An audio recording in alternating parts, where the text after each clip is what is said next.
आज गौतम बुद्धांचा तथाकथित गौतम बुद्धांचा पुतळा आपण नवी मुंबईत नेरूळ या गार्डनमध्ये लावलेला आहे.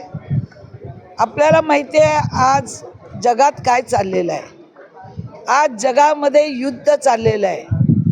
आज जगाला युद्ध नको आहे, बुद्ध पाहिजे. आणि नवी मुंबई ही शांतताप्रिय आहे.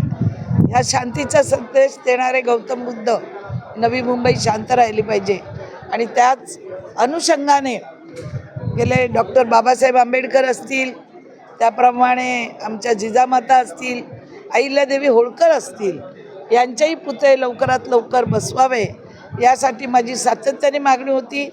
आणि आज पहिला प्रथम कुठेच महाराष्ट्रात गौतम बुद्धाचा पुतळा इतका मोठा लावलेला नाही. शांतीचं प्रतीक, प्रेमाचं प्रतीक. आणि आपल्याला माहिती आहे जर कोणी भगवान नंतर जर कोणी असतील तर ते गौतम बुद्ध आहेत. आणि म्हणून आज त्याचं अनावरण नवी मुंबईत झालेलं आहे. जवळजवळ 10 फूट आहे आणि 74 लाखाचा खर्च केलेला आहे. माझ्या चॅनलला सबस्क्राईब करा आणि बेल आयकॉन दाबा, जेणेकरून तुम्हाला माझे नवीन व्हिडिओ मिळतील.